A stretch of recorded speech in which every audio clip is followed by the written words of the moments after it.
Bye, Sing!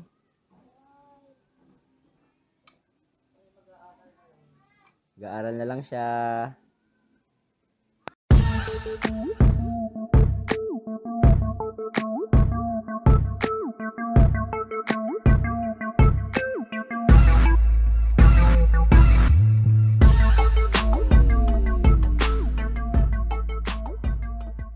So mga kulit, syempre sa magandang umaga sa inyong lahat. Ayan. So Saturday ngayon kaya magbabike ride ulit tayo. Pero kung mapapansin nyo, wala si Shane. Hindi ko po siya kasama ngayon.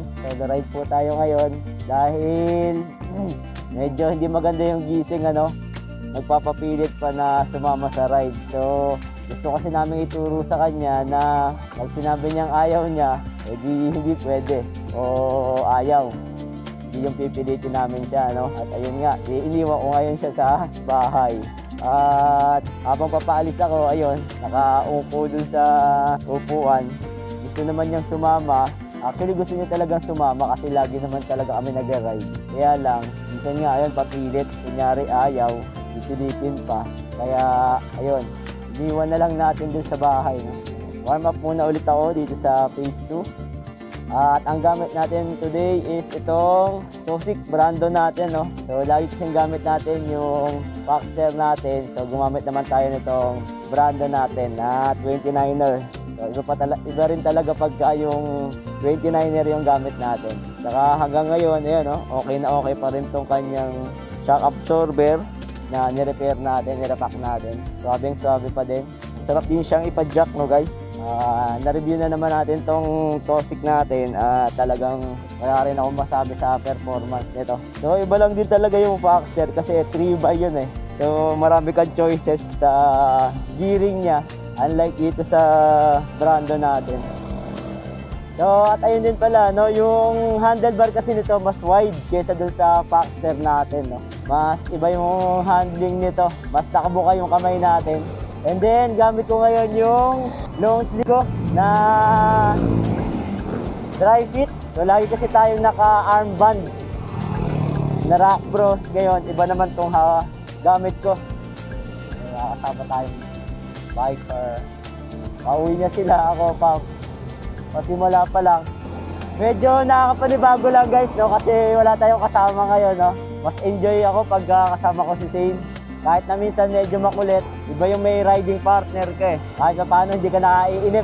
Pag mag-isa lang, nakakainip eh. So, same pa rin yung ruta natin, Barangay Aguado, then ikot tayo ngayon. Ayos yun Ang goal natin is, paikot natin hanggang Lapidario. Kaya medyo maaga rin tayo for today. Mas mahaba yung ruta natin. So, ngayon, na-assess ko. Para mas maganda yung naka-long sleeve ako, tapos, naka-armband, tapos t-shirt lang.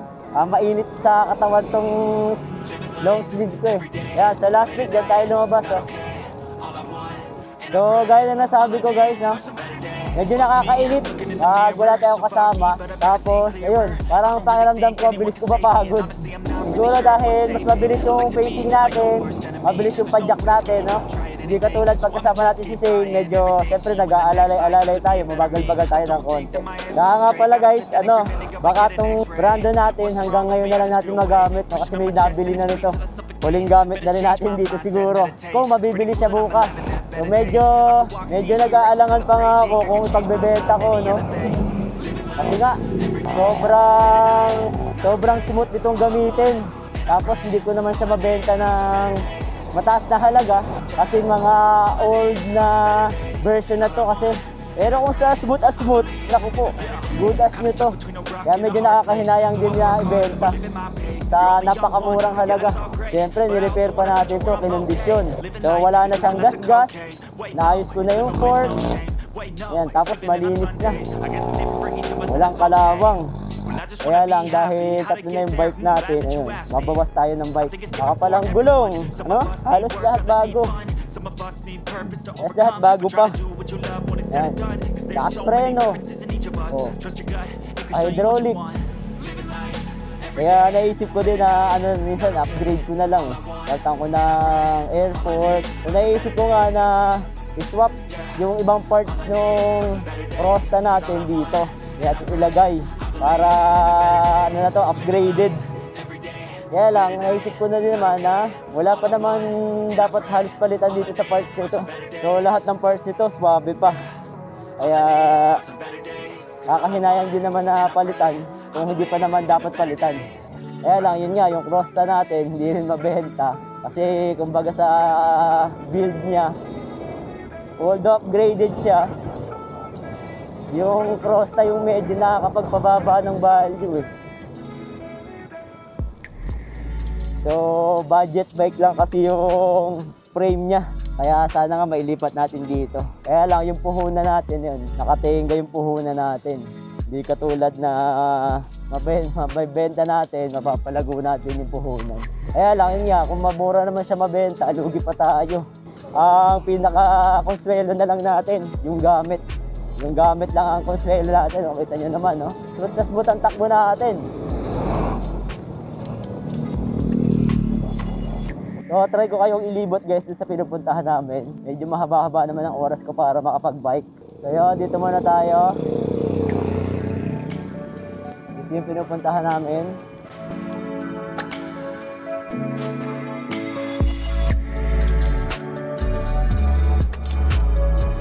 So, ngayon, ako lang mag-isa yung pupunta.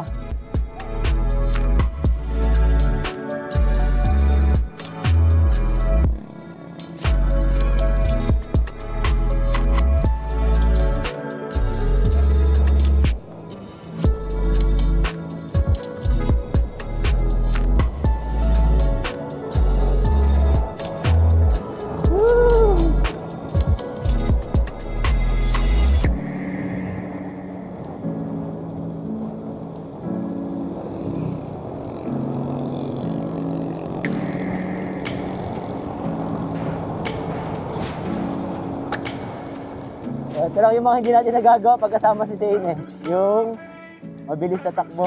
Ayan. So dito kami umahon at dito siya umahon dati ng mabilis na.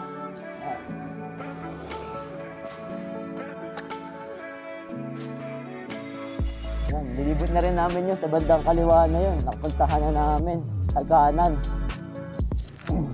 Ayan. Tapos yung padiretso, napuntahan na rin namin. Mga bahaya dyan sa loob. Aso.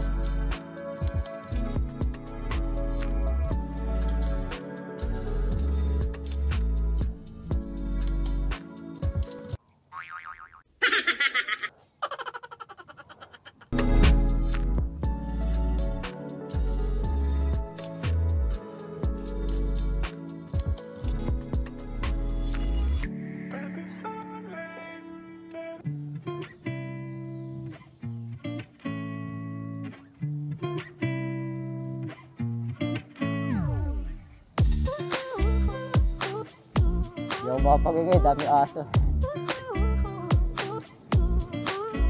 Ang pambansang tagahabol ng mga biker. Ayan. So ikutan na rin natin dito guys. So dito kami pupunta dati. Ayan. Yung sa malawak na ayan, yan. Diyan kami nagbike dati, di ba? Medyo maalog pa. Wala pa akong action camera dati nung wala siya ngayon. Kaya hindi niya ma-enjoy yung dito tayo.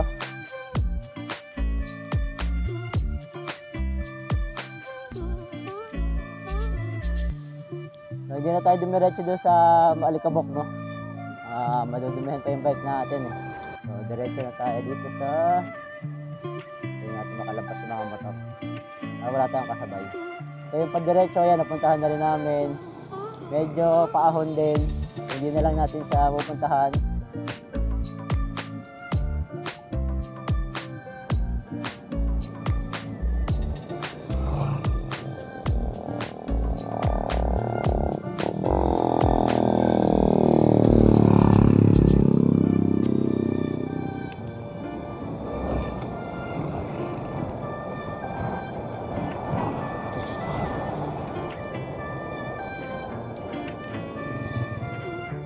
Sarap. Yan. So ito, pero yung inahon niya nung naka cellphone camera pa lang kami. Wala pa akong action cam.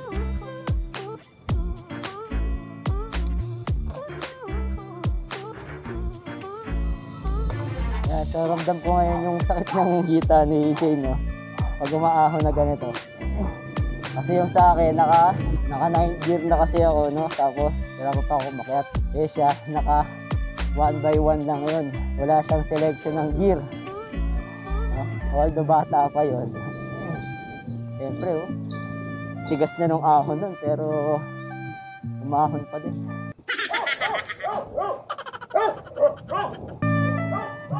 Diretso naman tayo dito sa kaliwa ulit.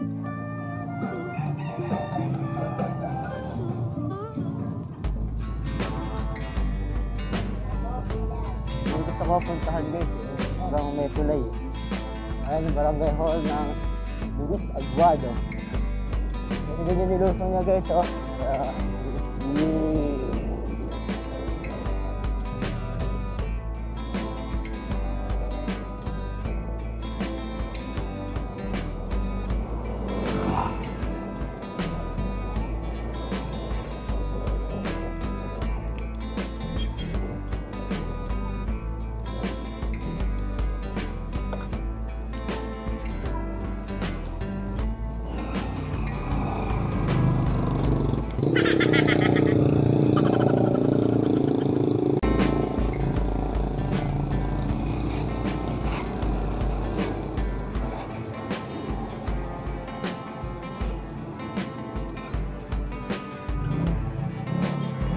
Ayun din yung inahan niya guys, no? Last week.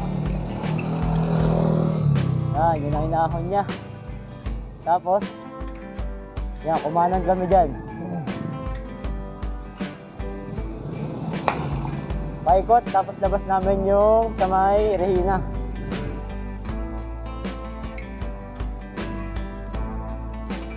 So, diretso tayo dito ngayon, pa Lapidario. Gaya niya, dapat kasama ko siya ngayon, kaya lang medyo tinopak. Hindi siya nakasama. Medyo lubak-lubak lang yung daan. Binutas-butas lang to, pero hindi ni-repair. Pero pagdating naman dito, maayos na. Eco panel. Siyempre, may e-bike. So, balikan na lang namin tula next week, no? Guys, Tres Martires Memorial Park. Meron pala dito. Gagawing Memorial Park, guys. So, babalikan ko na lang to kasama si Zane para ma-experience naman niya yung ride dito. Abangan nyo na lang, guys. Dito pala yung end ng Luis Aguado, no? Ito pa lang yung part siguro ng Lapidario Elementary School. Nga yun, okay. Lampas na.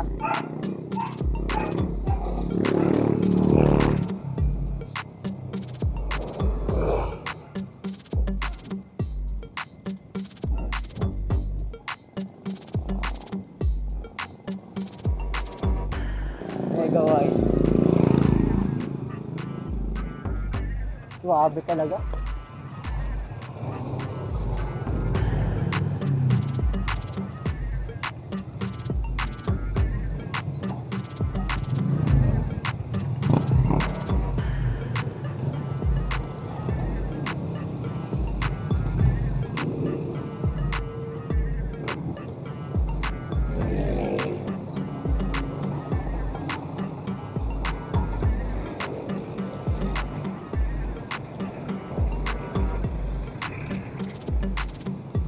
Grabe yung shock dito guys.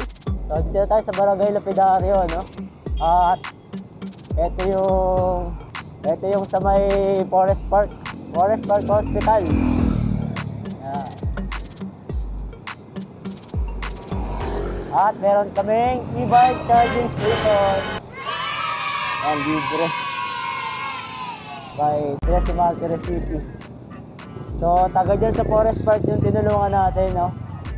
Susunod na sahod natin, babalik tayo dyan. At aabutan ulit natin ang tulong si Nanay Corazon. Yan, ito na yung hospital. At pabalik na tayo. Yan.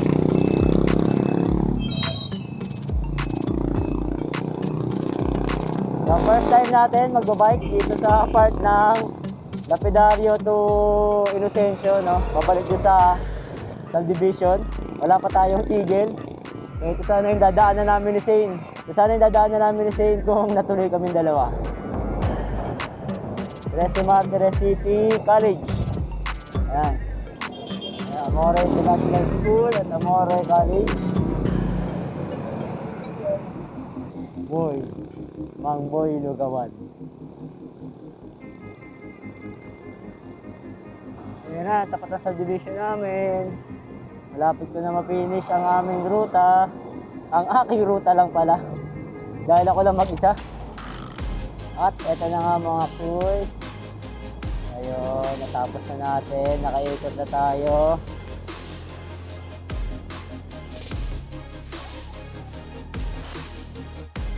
Medyo relax na lang tayo. Yan na, nagtatapos ang ating ride for today. Nakakamiss din naman kasama yung anak ko mag-ride, no? Pero dahil sanay naman tayo mag-isa, kahit tayo ay introvert. Ayan, may pagka-introvert kasi tayo, kaya yan. Sakto lang kahit mag-isa tayo. So ito nga guys, yung gamit ko ngayon na bike is si Tosik Brandon. Ayan, so swabing-swabe pa guys yan pag ginamit, no? At kung makikita nyo naman,